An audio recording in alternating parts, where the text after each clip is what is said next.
Hi ಸ್ನೇಹಿತರೆ, ನಮಸ್ಕಾರ. Welcome to my YouTube channel. Gruhalakshmi ಯೋಜನೆಯ ಫಲಾನುಭವಿಗಳ ಮರುಪರಿಶೀಲನೆಗೆ ಈ ಒಂದು ವೋಟರ್ ಐಡಿ ಕಡ್ಡಾಯಗೊಳಿಸಲಾಗಿದೆ. ಪ್ರತಿಯೊಬ್ಬ ಗೃಹಲಕ್ಷ್ಮಿ ಯೋಜನೆಯ ಫಲಾನುಭವಿಗಳು ಪ್ರತಿಯೊಬ್ಬರು ಕೂಡ ವೋಟರ್ ಐಡಿಯನ್ನು ಹೊಂದಿರಬೇಕು.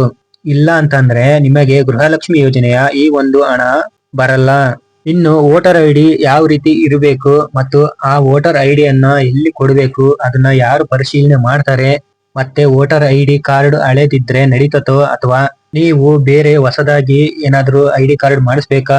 ಇವಾಗ ಕರ್ನಾಟಕದಾದ್ಯಂತ ಗೃಹಲಕ್ಷ್ಮಿ ಯೋಜನೆಯ ಫಲಾನುಭವಿಗಳು ಹಣವನ್ನು ಪಡಿತಿರುವಂತದ್ದು ಮಹಿಳೆಯರು ಸಾಮಾನ್ಯ ಸೇವಾ ಕೇಂದ್ರ ಅಥವಾ ಗ್ರಾಮ ಒನ್ ಅಥವಾ CSC ಮತ್ತು ಇಂಟರ್ನೆಟ್ ಸೆಂಟರ್ಗಳಲ್ಲಿ ವೋಟರ್ ಐಡಿ ಕಾರ್ಡ್ ಅನ್ನು ಮಾಡಿಸ್ಕೊಳ್ತಿದ್ದಾರೆ. ಹಾಗೆ DK ಶಿವಕುಮಾರ್ ಅವರು ಹೇಳಿರುವಂತದ್ದು, ಕರ್ನಾಟಕದ ಗೃಹಲಕ್ಷ್ಮಿ ಯೋಜನೆಯ ಮಹಿಳೆಯರನ್ನು ಹೊರತುಪಡಿಸಿ ಇತರೆ ರಾಜ್ಯದವರ ಮಹಿಳೆಯರಿಗೆ ಈ ಒಂದು ಯೋಜನೆ ಲಾಭವನ್ನು ಸಿಗಬಾರದು ಅನ್ನೋ ಒಂದು ಕಾರಣಕ್ಕಾಗಿ ಇದನ್ನು ತಡೆಗಟ್ಟಲು ರಾಜ್ಯದ ಎಲ್ಲಾ ಗೃಹಲಕ್ಷ್ಮಿ ಯೋಜನೆಯ ಫಲಾನುಭವಿಗಳಿಗೆ ವೋಟರ್ ಐಡಿ ಕಾರ್ಡ್ ಅನ್ನು ಕಡ್ಡಾಯಗೊಳಿಸಲಾಗಿದೆ. ಯಾಕಂದ್ರೆ ಈ ಒಂದು ಗೃಹಲಕ್ಷ್ಮಿ ಯೋಜನೆಯ ಫಲಾನುಭವಿಗಳು ಬೇರೆ ರಾಜ್ಯದ ಇತರ ರಾಜ್ಯದ ಮಹಿಳೆಯರು ಕೂಡ ಈ ಒಂದು ಹಣವನ್ನು ಪಡಿತಿರುವಂತದ್ದು ದುರುಪಯೋಗ ಆಗ್ತಿರುವಂತದ್ನ ತಡೆಗಟ್ಟಲು ಈ ಕ್ರಮಕ್ಕೆ ಮುಖ್ಯಮಂತ್ರಿಗಳು ನಿರ್ಧಾರವನ್ನು ತೆಗೆದುಕೊಂಡಿದ್ದಾರೆ. ಇನ್ನು ನಿಮ್ಮ ವೋಟರ್ ಐಡಿ ಕಾರ್ಡ್ ಯಾವ ರೀತಿ ಇರಬೇಕು, ವೋಟರ್ ಐಡಿ ಕಾರ್ಡ್ ಹಳೇದಾಗಿದ್ರೆ ನಡೀತದ ಇಲ್ವೋ ಅಂತ ಈ ವಿಡಿಯೋದಲ್ಲಿ ತಿಳಿಸಿಕೊಡ್ತೀನಿ. ಆದಷ್ಟು ವಿಡಿಯೋನ ಕೊನೆವರೆಗೂ ನೋಡಿ. ಇನ್ನು ನಮ್ಮ ಚಾನಲ್ಗೆ ಯಾರು ಸಬ್ಸ್ಕ್ರೈಬ್ ಮಾಡಿಲ್ವೋ ಬೇಗ ಬೇಗ ಸಬ್ಸ್ಕ್ರೈಬ್ ಮಾಡ್ಕೊಳ್ಳಿ. ಹಾಗೆ ಇದ್ರ ಜೊತೆಗೆ ವಿಡಿಯೋಗೊಂದು ಲೈಕ್ ಕೊಡಿ. ಇದೇ ತರ ಸಪೋರ್ಟ್ ಮಾಡ್ತಾ ಇರಿ. ಇನ್ನು ರಾಜ್ಯ ಸರ್ಕಾರ ವೋಟರ್ ಐಡಿ ಕಾರ್ಡ್ ಇರುವುದು ಕಡ್ಡಾಯಗೊಳಿಸಲಾಗಿದೆ ಮತ್ತು ನಿಮ್ಮ ವೋಟರ್ ಕಾರ್ಡ್ ಐಡಿಯಲ್ಲಿ ಇರುವ ಹೆಸರು ಅಥವಾ ಹುಟ್ಟಿದ ದಿನಾಂಕ ಮತ್ತು ತಂದೆ ಹೆಸರು ಅಥವಾ ತಾಯಿ ಹೆಸರು ಮತ್ತೆ ಅಡ್ರೆಸ್ ಆಧಾರ್ ಕಾರ್ಡ್ ಅಲ್ಲಿ ಯಾವ ರೀತಿ ಇರುತ್ತೋ ಒಂದೇ ತರ ಆಗಿರ್ಬೇಕು.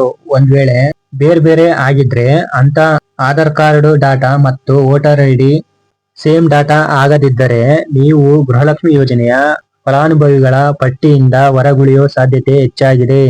ಹಾಗೆ ನಿಮಗೆ ಗೃಹಲಕ್ಷ್ಮಿ ಯೋಜನೆಯ ಈ ಒಂದು ಹಣ ಕೂಡ ಬರಲ್ಲ. ಇನ್ನು ರಾಜ್ಯದಲ್ಲಿ ಇದೇ ಬರೋ ತಿಂಗಳು ಅಂದ್ರೆ ಜುಲೈ 1ರಿಂದ ಗೃಹಲಕ್ಷ್ಮಿ ಯೋಜನೆಯ ಫಲಾನುಭವಿಗಳ ಪಟ್ಟಿ ಪರಿಶೀಲನೆ ಕಾರ್ಯ ಸ್ಟಾರ್ಟ್ ಆಗುವ ಸಾಧ್ಯತೆ ಹೆಚ್ಚಾಗಿದೆ. ಇನ್ನು ಗೃಹಲಕ್ಷ್ಮಿ ಯೋಜನೆಯ ಫಲಾನುಭವಿಗಳು ಎಲ್ಲಾ ನೆಟ್ ಸೆಂಟರ್ಗಳಲ್ಲಿ ಹೋಗಿ ಈ ಒಂದು ಅಪ್ಡೇಟ್ ಅನ್ನು ಮಾಡಿಸ್ಕೊಳ್ತಿದ್ದಾರೆ. ಯಾಕಂದ್ರೆ ತಮ್ಮ ಆಧಾರ್ ಕಾರ್ಡ್ ನಲ್ಲಿರುವ ಅಡ್ರೆಸ್, ಹೆಸರು, ವಿಳಾಸ, ಜನ್ಮ ದಿನಾಂಕ, ಗಂಡನ ಹೆಸರು ಎಲ್ಲವೂ ಆಧಾರ್ ಕಾರ್ಡ್ ಅಲ್ಲಿ ಯಾವ ರೀತಿ ಇರುತ್ತೋ ಅದೇ ತರ ಅವರ ವೋಟರ್ ಐಡಿ ಕಾರ್ಡ್ ಅಲ್ಲಿ ಕೂಡ ಒಂದೇ ತರ ಮ್ಯಾಚ್ ಆಗುವಂತೆ ಇರಲೇಬೇಕು.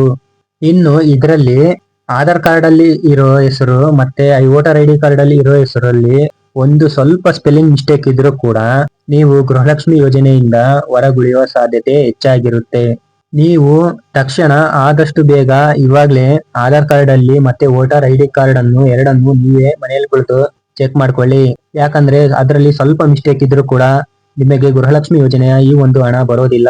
ಆದಷ್ಟು ಈ ತರ ಏನಾದ್ರೂ ವ್ಯತ್ಯಾಸ ಕಂಡು ಬಂದ್ರೆ ಹತ್ತಿರದ ಯಾವುದಾದ್ರೂ ಇಂಟರ್ನೆಟ್ ಸೆಂಟರ್ ಅಥವಾ CSC ಸೆಂಟರ್ ಅಥವಾ ಗ್ರಾಮ ಒಂದಕ್ಕೆ ಹೋಗಿ ಇವಾಗ್ಲೇ ಈ ಕ್ಷಣನೇ ವೋಟರ್ ಐಡಿನ ತಿದ್ದುಪಡಿ ಮಾಡ್ಕೊಳ್ಳಿ ಅಥವಾ ಆಧಾರ್ ಕಾರ್ಡ್ ಅನ್ನು ಕೂಡ ತಿದ್ದುಪಡಿ ಮಾಡ್ಕೊಳ್ಳಿ.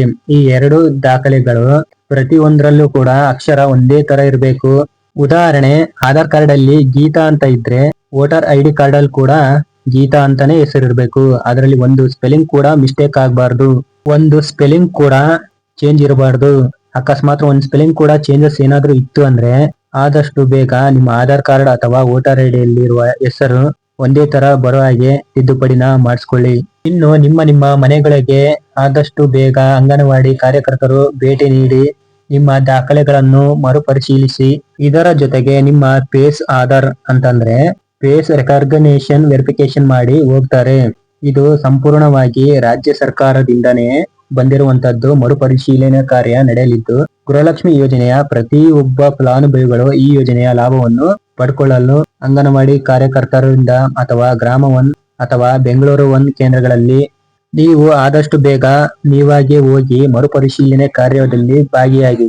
ನೀವು ಇವಾಗ್ಲೇ ನಿಮ್ಮ ಆಧಾರ್ ಕಾರ್ಡ್ ಮತ್ತು ವೋಟರ್ ಐಡಿ ಕಾರ್ಡ್ ನ ಚೆಕ್ ಮಾಡ್ಕೊಳ್ಳಿ ಮತ್ತು ಮುಂದಿನ ದಿನಗಳಲ್ಲಿ ಅವಾಗ ನಾವು ನೋಡ್ಕೊಂಡು ಅವಾಗ ಅಪ್ಡೇಟ್ ಮಾಡ್ತೀವಿ ಅಂತ ಅನ್ಕೊಂಡ್ರೆ ಅವು ತುಂಬಾ ಕಷ್ಟ ಆಗ್ಬೋದು. ಯಾಕಂದ್ರೆ ಇವಾಗ ಕರ್ನಾಟಕ ರಾಜ್ಯಾದ್ಯಂತ ಪರಿಶೀಲನಾ ಕಾರ್ಯ ಆರಂಭಗೊಂಡ ನಂತರವೇ ವೋಟರ್ ಐಡಿ ಕಾರ್ಡ್ ತಿದ್ದುಪಡಿ ಅಥವಾ ಆಧಾರ್ ಕಾರ್ಡ್ ತಿದ್ದುಪಡಿ ಎಲ್ಲಾ ಇಂಟರ್ನೆಟ್ ಸೆಂಟರ್ ಮತ್ತು ಆಧಾರ್ ಕೇಂದ್ರಗಳಲ್ಲಿ ಜನಸಂದಣಿ ಹೆಚ್ಚಾಗುವ ಸಾಧ್ಯತೆ ಇರುವುದರಿಂದ ಯಾವುದೇ ಕಾರಣಕ್ಕೂ ಇವಾಗಲೇ ನೀವು ನಿಮ್ಮ ದಾಖಲೆಗಳನ್ನು ಸರಿ ಮಾಡಿಸಿಕೊಳ್ಳಿ. ಇದಾಗಿತ್ತು ಇವತ್ತಿನ ಅಪ್ಡೇಟ್. ಇದೇ ತರ ಹೊಸ ಅಪ್ಡೇಟ್ ನ ತಿಳಿಸ್ಕೊಡ್ತಾ ಹೋಗ್ತೀನಿ. ವಿಡಿಯೋ ಇಷ್ಟ ಆದ್ರೆ ಲೈಕ್ ಮಾಡಿ, ಇನ್ನೂ ನಮ್ಮ ಚಾನಲ್ಗೆ ಯಾರು ಸಬ್ಸ್ಕ್ರೈಬ್ ಮಾಡಿಲ್ವೋ ಬೇಗ ಸಬ್ಸ್ಕ್ರೈಬ್ ಮಾಡ್ಕೊಳ್ಳಿ. ಇದೇ ತರ ಸಪೋರ್ಟ್ ಮಾಡ್ತಾ ಇರಿ.